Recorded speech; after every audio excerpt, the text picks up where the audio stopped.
Muchísimas gracias por la oportunidad, por el tiempo y el espacio. Vamos a platicar sobre este exoplaneta K218b. Y pues como el enfoque del Congreso era astronomía y astrobiología, vamos a hablar un poquito de este exoplaneta porque tiene muchas cosas interesantes que son una sorpresa para nosotros. Entonces me voy a pasar a la presentación para que empecemos a platicar. Bueno, K218b básicamente fue un planeta descubierto en el año 2015, o un exoplaneta descubierto en el año 2015. ¿Cómo pasó? ¿Qué fue lo que ocurrió para su descubrimiento? Y esto es algo bien interesante porque estamos hablando del exoplaneta como considerando un descubrimiento de lo que es James Webb, pero no. K218b se conocía antes como EPIC 2019 12552b, que era un exoplaneta que básicamente está ubicado en la constelación de Leo y está orbitando una estrella enana roja. El, este descubrimiento fue en base a dos estudios diferentes, dos investigaciones diferentes que combinaron información y llegaron a entender que tanto el telescopio espacial Kepler como el telescopio espacial Spitzer como el telescopio espacial Hubble estaban teniendo información que sumada iba a llevar a un descubrimiento importante. Entonces, cuando vienen a darse cuenta de esto, descubrieron pues que habían estudios importantes y entonces estos astrónomos empezaron a darse cuenta de esas características únicas. Aquí estaba el Kepler haciendo su tarea.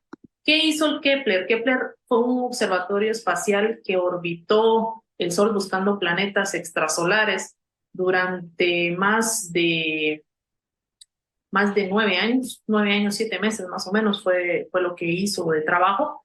Y él mapeaba el cielo buscando exoplanetas por medio de tránsitos planetarios. Lo que hacía era ubicar una estrella y ver si enfrente de esa estrella pasaba algún planeta. Luego, eh, pues obviamente Kepler encuentra estos primeros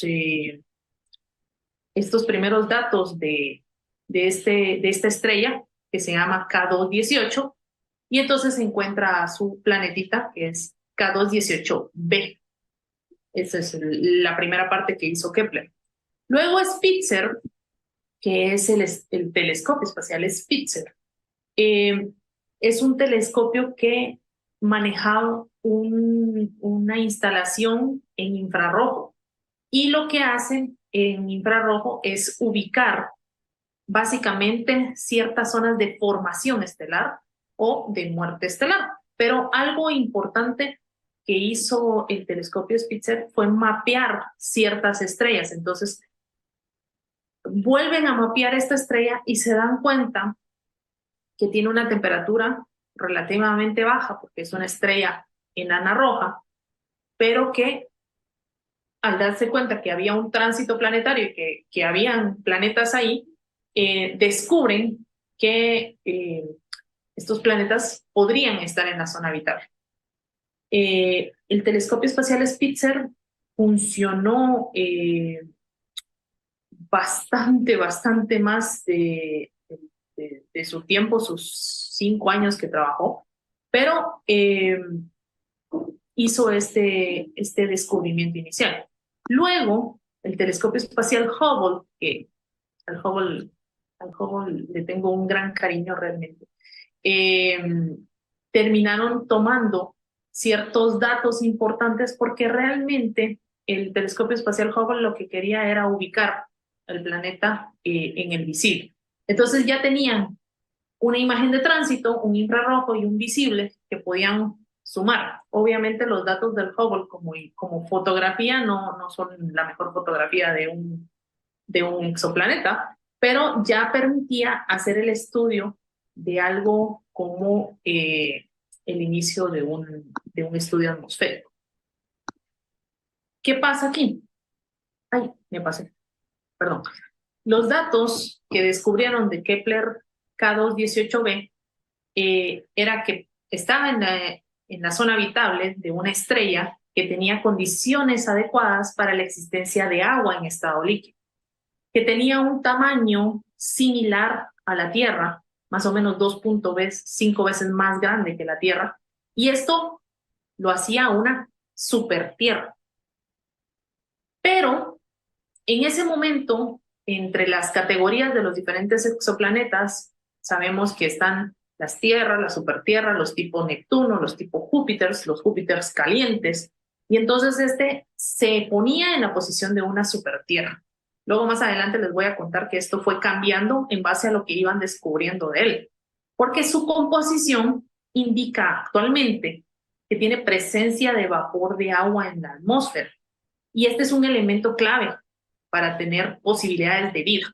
Entonces, no se ha confirmado la presencia de vida, pero la ubicación nos pone a nosotros una alerta, un warning ahí, que entonces su ubicación está en la zona habitable y tiene posibilidades de agua vida, de agua líquida, entonces ahí hay un candidato intrigante para habitabilidad. Entonces, eso fue lo que surge como dato particularmente interesante de lo que es este exoplaneta, porque entonces parte de las alarmas que generó fue gracias a esto, ¿verdad? O sea, estábamos hablando de que la composición era buena, la habitabilidad es buena y el tamaño también es particularmente bueno. Datos importantes. El exoplaneta es 8.6 veces más masivo que la Tierra. Leonora, pero nos dijiste que es 2.5 masas terrestres, sí, pero es más masivo, significa que es más denso. Eh, Orbita alrededor de una estrella fría que se llama K218 y está en la zona habitable. Y se encuentra a 120 años luz de la Tierra. Van a encontrar datos que dice que está a 110, a 102, a 103, pero ya el dato final que se está manejando es que está a 120 años luz de la Tierra. Eso es lejísimos para nosotros, pero realmente es interesante. Esta es su imagen de composición artística. Así se vería el planeta orbitando su pequeña enana roja y aquí estaría eh, su planeta extra que está ahí, que es K218c. ¿Sí? Este sería el C. Este es B. O sea, significa que es un sistema planetario, no solo un planeta. Y entonces, si nosotros nos vamos a entender esta imagen,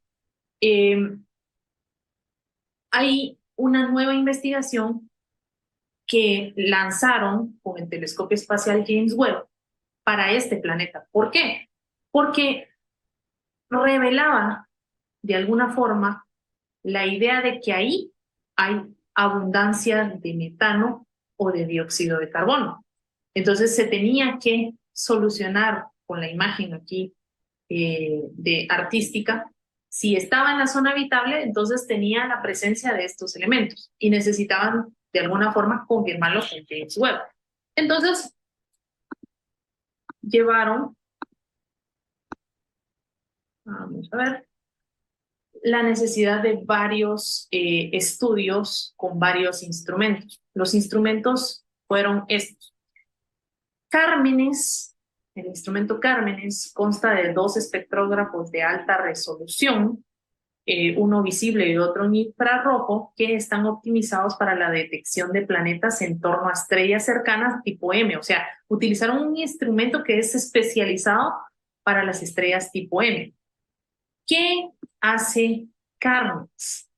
Cármenes son sus siglas, pero es CALAR, Alto High Resolution Search for M12. Y básicamente lo que nos da es un instrumento concebido para buscar planetas similares a la Tierra. Esto está ubicado en el Observatorio de Calar Alto en Almería.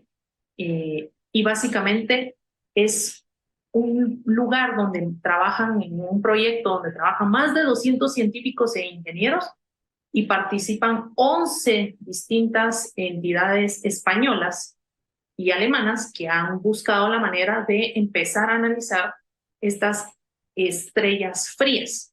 Entonces, Cármenes fue como uno de los primeros que encontró cierta información importante.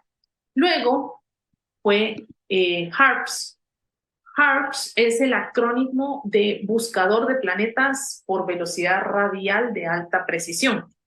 Y es un espectrógrafo que fue instalado en el año 2002 en el telescopio de 3.6 metros de la ESO, en el Observatorio de la Silla, en Chile. Entonces, empezó a dar sus primeras observaciones en el 2003 y empezaron a notar que tiene una precisión bastante efectiva para poder analizar elementos químicos.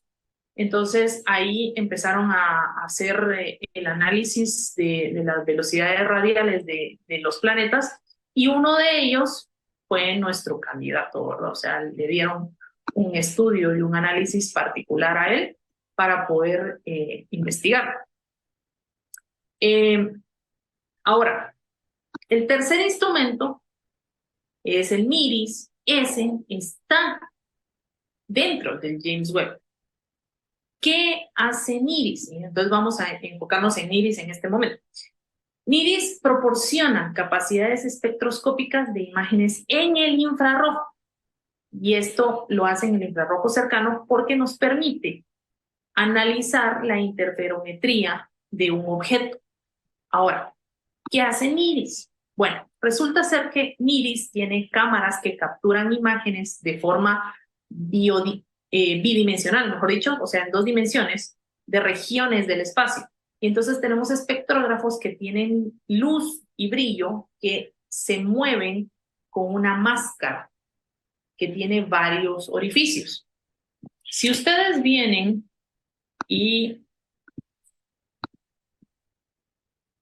antes de pasar a eso, aquí está HARPS instalado en la silla.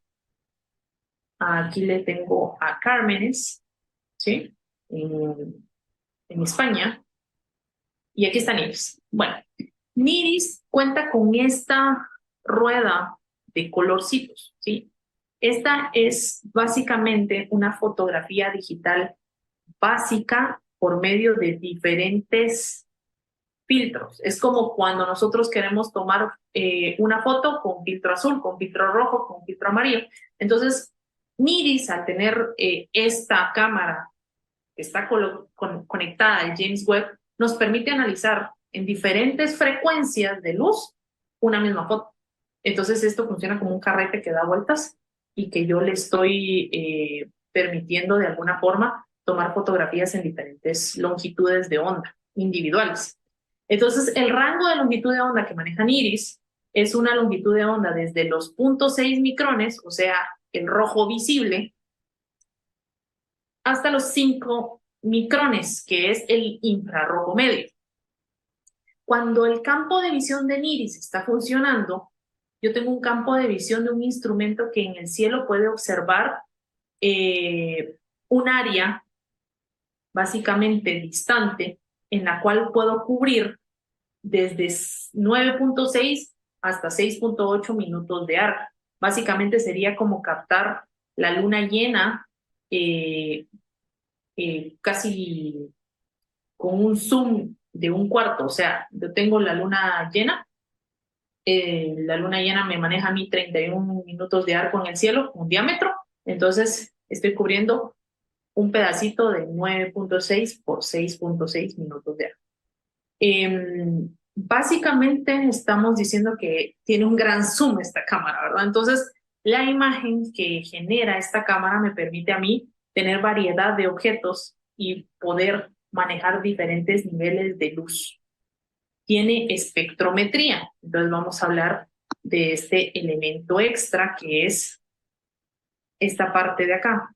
la espectrometría es por medio de unas rendijas. Entonces, entra la luz del telescopio, ingresa hacia unas rendijas y estas rendijas me permiten a mí ubicar justamente el espectro.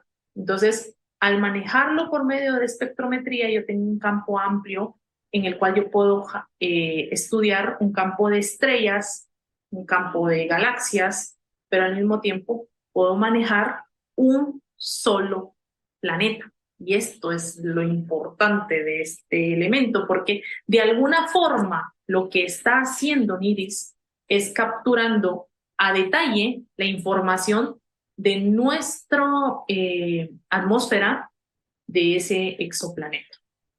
Ahora, bien importante acá, ¿cómo funciona esta cosa? Bueno, como NIRIS tiene una cámara, tiene un espectrógrafo y tiene una máscara de apertura, la máscara de apertura, si ustedes se recuerdan cómo es el James Webb tiene paneles hexagonales que forman el espejo principal. Entonces yo puedo decirle por medio de NIRIS, yo quiero que me enfoques este pedazo, este pedazo, este pedazo, y entonces yo aquí ya tomo una foto con esta zona nada más. No necesito el espejo completo, yo puedo elegir. ¿Y por qué puedo elegir? Porque yo voy a dimensionar ciertas zonas donde voy a capturar la información en ese rango del infrarrojo, de la estrella que estoy tomando, de la galaxia que estoy tomando. Y entonces esto hace que la cámara de este telescopio se vuelva tan poderosa como para poder llegar a analizar atmósferas, ¿sí? O sea, es por eso que así se logra este tipo de capturas. Aquí están los filtros que lleva NIRIS, entonces va filtrando según los colores para poder ir obteniendo eh, la imagen clara que yo necesito y al mismo tiempo ir tomando los diferentes espectros para poder saber si ese planeta tiene carbono, tiene oxígeno, tiene nitrógeno, entonces lo voy filtrando según este tipo de ruedas de color. Internamente lo que hace el NIRIS es colimar la información que me manda el telescopio y capturarlo por medio de una cámara que manda la data a analizarse por medio de los diferentes rangos, desde el óptico hasta el infrarrojo. Este es el espectro de la curva de luz que tomó NIR en base eh, a nuestro tránsito planetario, y entonces se encuentra que justamente en el tránsito planetario yo tengo un planeta que en algún momento pasa enfrente de esta estrella. Ahora, cuando yo estoy empezando a notar estas curvas de alguna forma importantes para el estudio, me voy dando cuenta poco a poco que hay zonas importantes del planeta en las cuales es posible y es probable que haya agua. ¿Por qué? Aquí viene la, la parte interesante. Y es que si ustedes notan el modelo versus la data, o sea, la data son las lineecitas, cómo se va moviendo esto acá, y el modelo es la línea roja. Todo el modelo casa perfectamente en la línea roja, ¿sí? Entonces, un modelo de lo que es la curva de luz del agua se va a adaptar perfectamente a la curva de luz que está dando el tránsito. Aquí les tengo un videíto del telescopio espacial James Webb que vamos a ver. Aquí están los paneles que les digo, básicamente los paneles de cada uno de los espejos, y justo dentro de esa zona del espejo yo tengo a NIRIS. Cada uno no sé si ustedes lo ven reproducirse a la velocidad que lo veo yo, pero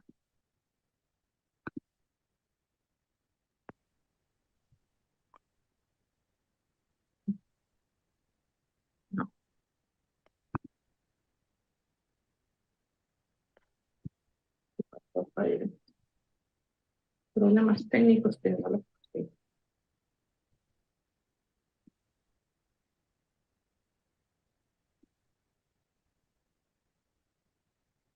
Vamos a ver si ahora sí corre.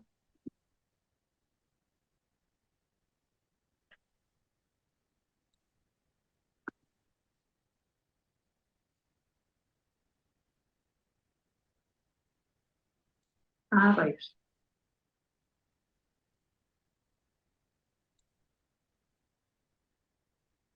Ahora sí. Ahí vemos cómo si hay una interacción de galaxias, básicamente nosotros podemos observarla justamente como viajando en el tiempo, viajando al pasado, en el caso de NIRIS, y por eso NIRIS ha tomado las fotografías que ha tomado ahorita el telescopio espacial James Webb, que tienen una alta definición comparadas con las del telescopio espacial Hubble. ¿Por qué? Porque estamos hablando de distancias muy alejadas donde yo ya puedo de alguna forma penetrar el polvo, pero eso de penetrar el polvo implica que si yo voy a hablar de un exoplaneta, puedo ingresar a su atmósfera. Entonces ahí está el detalle súper interesante que está haciendo que este descubrimiento sea tan llamativo, porque NIRIS lo que hace es llegar a entender la atmósfera de un exoplaneta, ubicar las partículas y las moléculas que tiene y poder descubrir en estrellas frías o en estrellas enanas ciertos objetos celestes que están orbitando alrededor de él. Entonces, por eso les mostraba el video, porque básicamente James Webb está haciendo eso. Entonces, el equipo de James Webb realmente sabía lo que estaba haciendo en el momento en el que lanzó este telescopio, porque realmente es una maravilla total. Pero enfocándonos nuevamente a lo que nos truje, diríamos aquí, este telescopio empezó a estudiar a K2-18b porque aparece en la zona de habitabilidad de su estrella.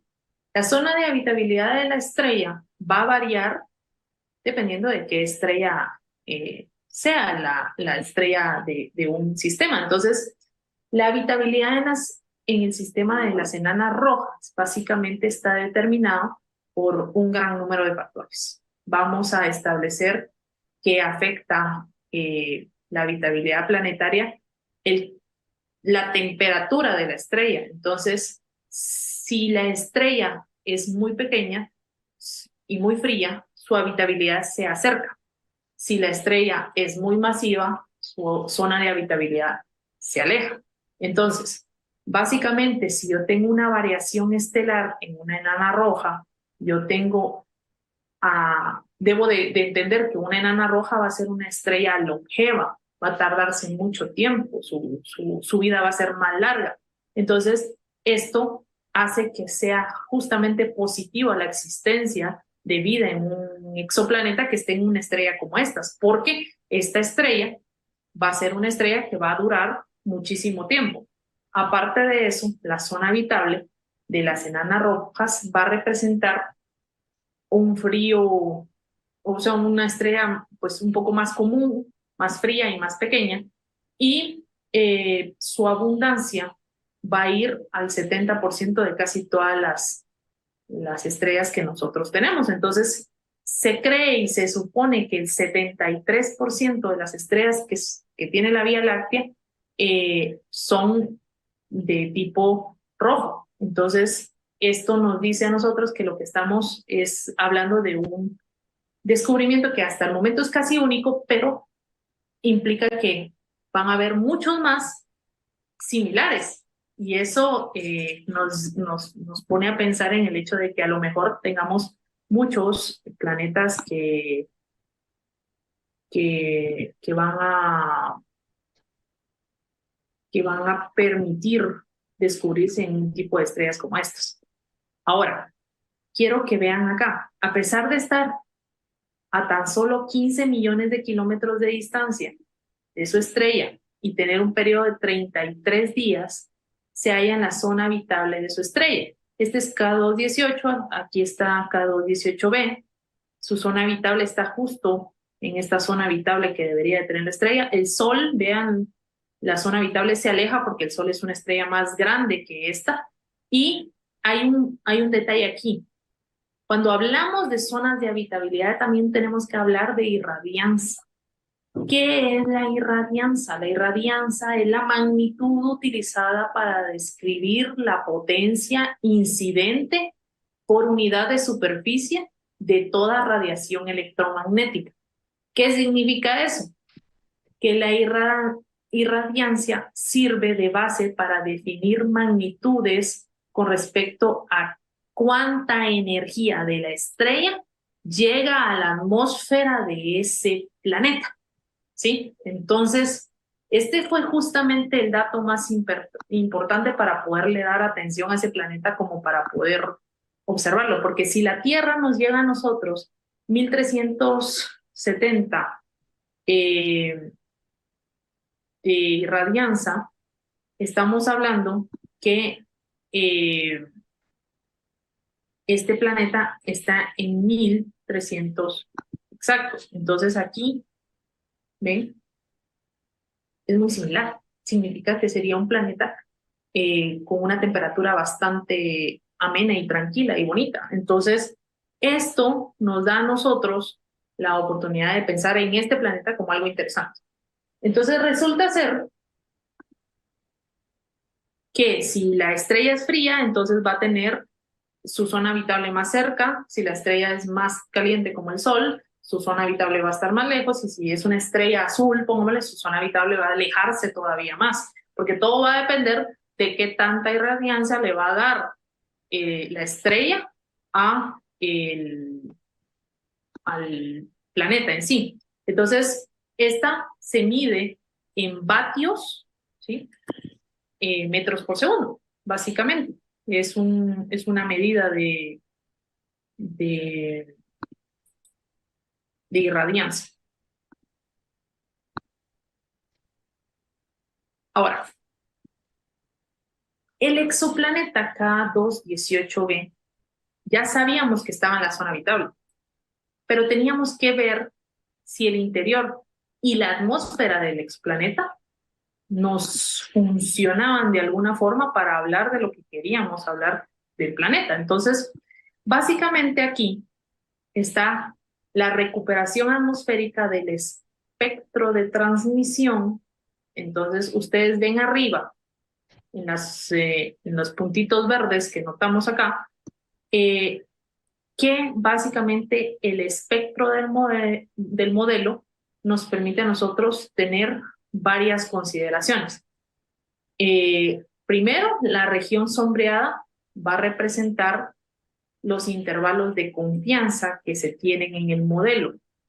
Luego nosotros podemos notar abajo de en estas tres plaquitas de abajo, vamos a ver justamente las distribuciones posteriores de la proporción de la mezcla del volumen de tres elementos. En el caso de la primera, vamos a notar el H2O. En la segunda, el CH4. Y en la tercera, el NH3. Estos elementos me dicen a mí la existencia de agua, ¿sí?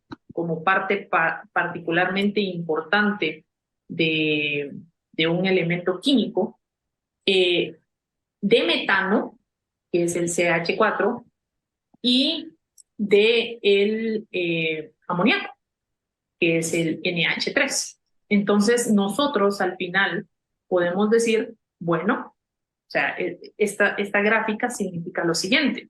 Significa que yo aquí, en este punto de observación, estoy notando que tengo agua, metano y amonio, ¿sí? Eso es lo que me dice a mí esta gráfica. Y entonces, cuando hicieron este inicio de estudio del planeta, se dieron cuenta que los exoplanetas que orbitan alrededor de enanas tipo M presentan valiosas oportunidades de detección y de caracterización de sus atmósferas. Entonces, ahí empieza la idea importante de la densidad de este planeta para poder decir, bueno, ¿será que este planeta, aparte de que tiene agua, encontramos que tiene metano, encontramos que tiene amonio, entonces será que tiene propiedades de suelo como para poder yo llegar y poner mis pies ahí?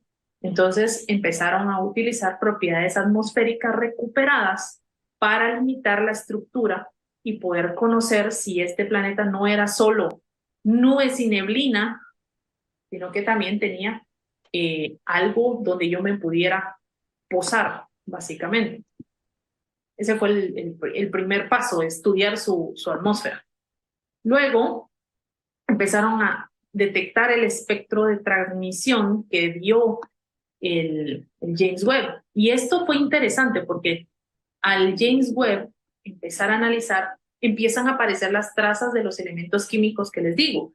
Hay dióxido de carbono, hay CH4, tenemos por aquí algunas trazas importantes y todo esto lo observó el NIRIS. Entonces, ¿qué me dice a mí este tipo de descubrimiento? Me dice claramente que yo tengo la posibilidad de encontrar elementos químicos en las atmósferas gracias a los estudios que está teniendo el planeta, perdón, el telescopio del planeta. Y entonces aparecen elementos químicos, ¿sí? Ya tengo metano, yo sé que tengo metano, yo sé que tengo dióxido de carbono. Entonces, aquí viene lo mero bueno, digo, aparece agua. Justamente en esta curva nosotros nos damos cuenta que el exoplaneta tiene agua, pero tiene agua, y aquí viene lo más lindo, tiene agua con nubes, pero también tiene agua, solo agua. Entonces significa que hay una porción de agua líquida como un río, un lago, un mar. ¿Sí? Porque aquí la línea azul me dice a mí que yo tengo solo agua en algún punto. Eh, en nubes, como, como verdecito, ¿sí? Entonces hay presencia en ambos casos, tanto de solo agua como de nubes. Ahora, y aquí es algo importante, y es que realmente los investigadores no estaban seguros de haber descubierto ciertos elementos. ¿Cuáles elementos? Que no mencioné hace un momento y es por eso que voy a regresar acá. ¿Qué es este elemento acá que vemos? Este elemento que aún no se sabe si es o no es, o está o no está, se llama dimetilsulfuro y parece que existe, o sea, tendríamos que analizar un poquito más a fondo para ver si se llegan a obtener esas partículas, pero eso significa que si el planeta de alguna forma tiene todas estas características, podríamos tratarnos de un planeta que no sería una super Tierra, sino un mini Neptuno. ¿Qué significa eso? Que serían solo nubes, básicamente, sin un suelo en el cual yo me puedo posar y poder llegar y pararme.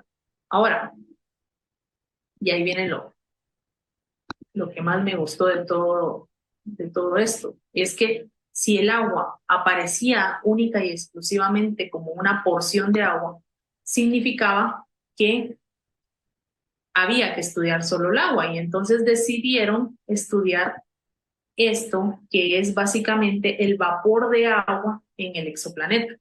Y entonces este espectro nos dice a nosotros que a partir de un análisis de espectroscopía se puede, por medio de las curvas de luz del tránsito, analizar por medio de un muestreo las zonas en las cuales hay agua líquida y donde se va a formar agua líquida. Entonces, estos resultados nos dicen a nosotros que ahí no estamos hablando de un mini Neptuno, sino estamos hablando de una super Tierra que tiene agua en proporciones líquidas y que está también en nubes.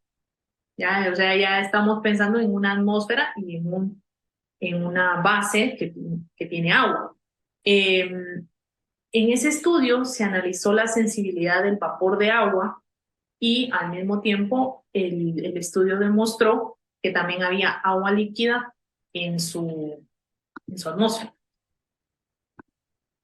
Y luego ya apareció esta imagen que si ustedes buscan qué es K2-18b y su atmósfera, justamente aparece la imagen, el resumen del NIRS-SPEC, que nos dice que la atmósfera de este planeta tiene metano, tiene dióxido de carbono, tiene algunos elementos como dimetril, sulfuro, y aparece la posibilidad de la curva en la cual yo sé que en su atmósfera tiene composiciones de metano, de carbono y de dimetil.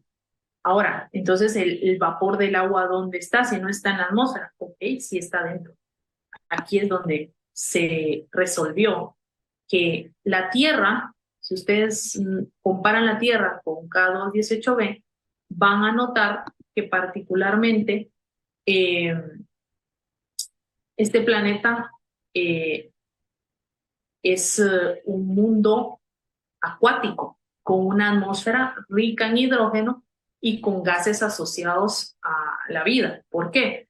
Porque en estas zonas, básicamente, nosotros estamos diciendo que este planeta tiene agua en porciones, o sea, es un mundo acuático, tiene océanos, como nosotros los conocemos, y tiene la potencial particularidad de albergar vida. ¿Por qué? Porque si existe dióxido de carbono en su atmósfera, es un proceso natural de la existencia de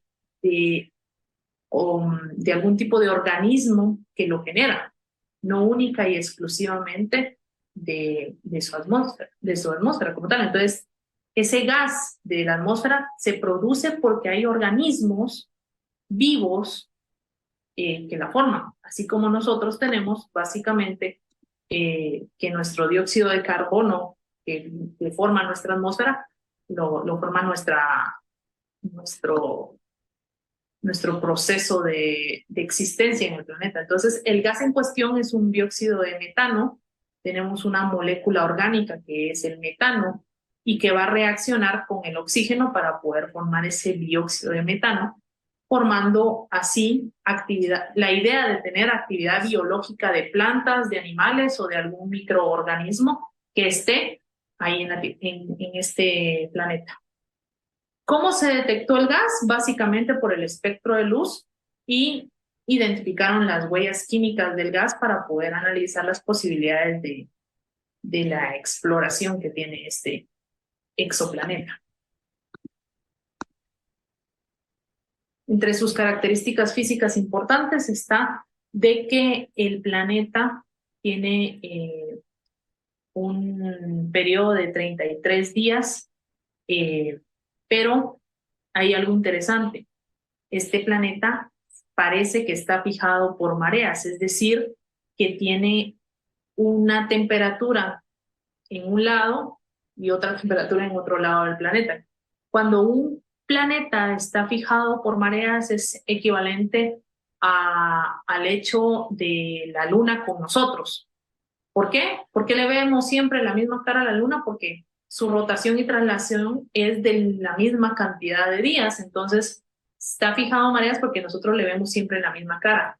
Ocurriría lo mismo con este planeta con respecto a su estrella. Él está dándole rotación, pero él siempre le da la misma cara a su estrella. Entonces, si hay posibilidades de vida, serían única y exclusivamente de uno de los dos lados de este planeta porque está de alguna forma ligado por mareas.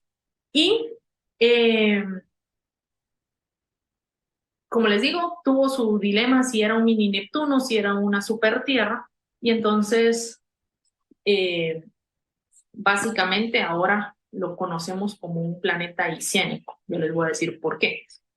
Eh, El valor de agua y nubes en este exoplaneta fue algo interesante también que se analizó, porque cuando estudiaron los resultados de la misión Kepler, indicaron que las tasas de aparición de los planetas pequeños en zonas habitables eh, eran, eran muy raros. Entonces, a pesar de que había abundancia y sondeaban condiciones de propiedades atmosféricas bastante similares y algunos estaban en esa zona habitable que es extremadamente difícil, descubrieron que se podía analizar el vapor de agua y se podía conocer que había nubes líquidas y heladas. Entonces, este planeta demuestra que su estrella anfitriona eh, tiene características para poder albergar no solo uno, sino varios planetas que puedan tener condiciones similares si están en la zona de habitabilidad.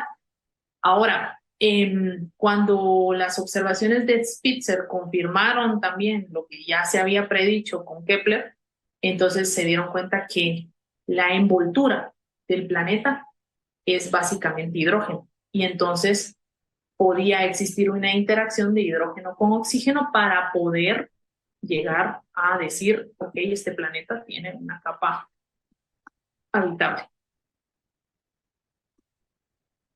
Les muestro aquí un video de representación artística que hicieron de K2-18b orbitando alrededor de su estrella anfitriona. Y entonces aquí hay algo importante, y es que en septiembre del 2019 se anunció que existía vapor de agua en esta estrella y ahora en el 2021 se llegó a tener la conclusión de que no solo tiene agua líquida, vapor de agua, sino que metano y dióxido de carbono. Entonces, no, perdón, 2023 es que se confirmó el 11 de septiembre del 2023, o sea, hace justamente 2 meses. Y el telescopio espacial James Webb dijo, ok, hay una molécula que contiene carbono, que contiene metano, que contiene dióxido de carbono, y entonces esto hace que este planeta sea un planeta que podría ser un planeta oceánico. ¿Qué significa eso?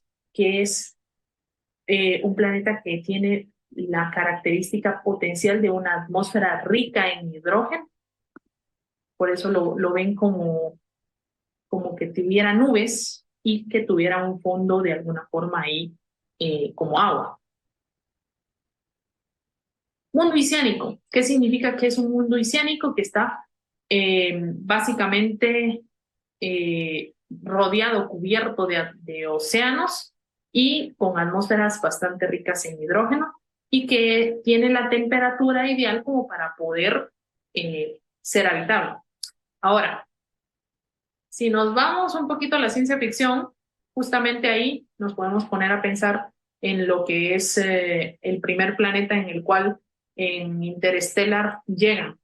Entonces me van a decir, pero nada, ¿cómo vamos a habitar en un lugar donde hay tantas mareas? Bueno, pues básicamente gracias a la existencia de que hay metano y dióxido de carbono, a lo mejor lo que estamos buscando en vida no significa una vida para que habiten los humanos como los conocemos, sino peces u otros animales que puedan vivir en el agua, ¿sí? Entonces esto es bien importante porque siempre pensamos que lo que queremos es buscar un lugar donde nosotros como seres humanos vivir, pero no donde otros organismos pueden vivir. Entonces, básicamente los mundos oceánicos, cuando nosotros los representamos, consideramos siempre esa capa interesante de nubes de gas y agua, pero al mismo tiempo muchísima agua en la superficie.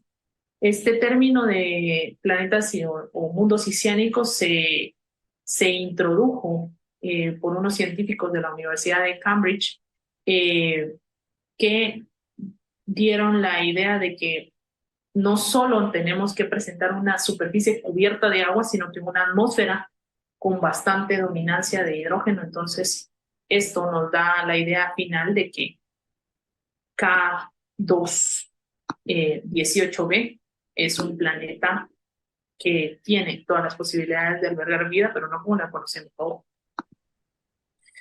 Así que gracias por su atención.